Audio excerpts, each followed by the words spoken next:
Tsaka ano, Nag-video na naman si kapag Kate. Tuloy Hindi kami kabali. tsaka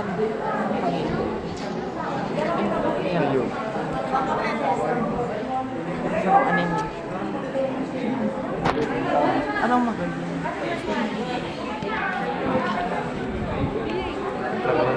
Arca. Arca. Hindi. Tig-ano, tig-tignan ba kayo sa Tingnan. ang pero may kape sa ano kayo, boy pa to.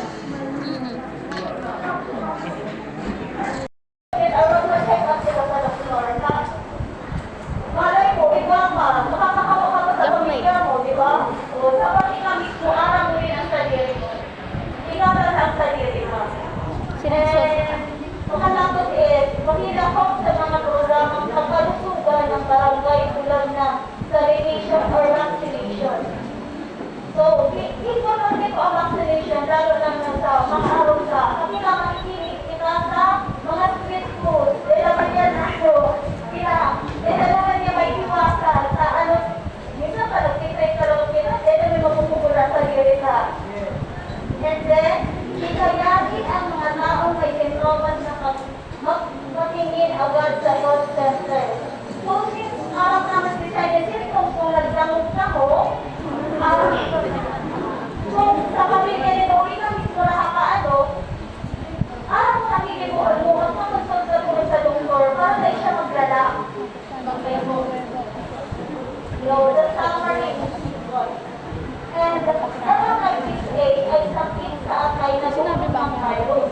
Nakukuha ito sa mabukit ng virus. Maaari sa iwasan sa tamang kalinisan. Kadalasan ay gumagamit sa tamang kakinaan sa lapa. Mahalaga ang pagtitulungan ng komunidad. So, pagkakaralate. So, kung ang eskwela mo, dahil lang ko yung symptoms, encourage ko magkakontrol siya or magpa-check up siya sa maraming center sa Indonesia. Iman lang po.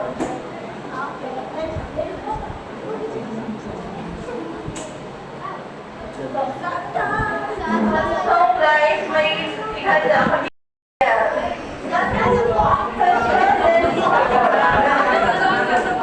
Please read the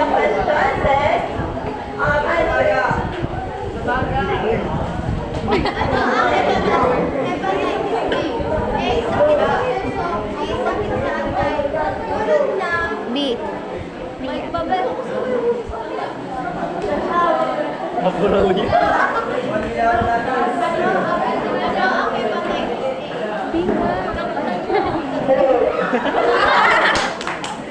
Ano ang hepatitis A? A, sakit sa puso. B, sakit sa atay. Nagulot ng virus. Sakit sa baga. D, sakit sa bato. May answer po is letter B. Okay, let's see.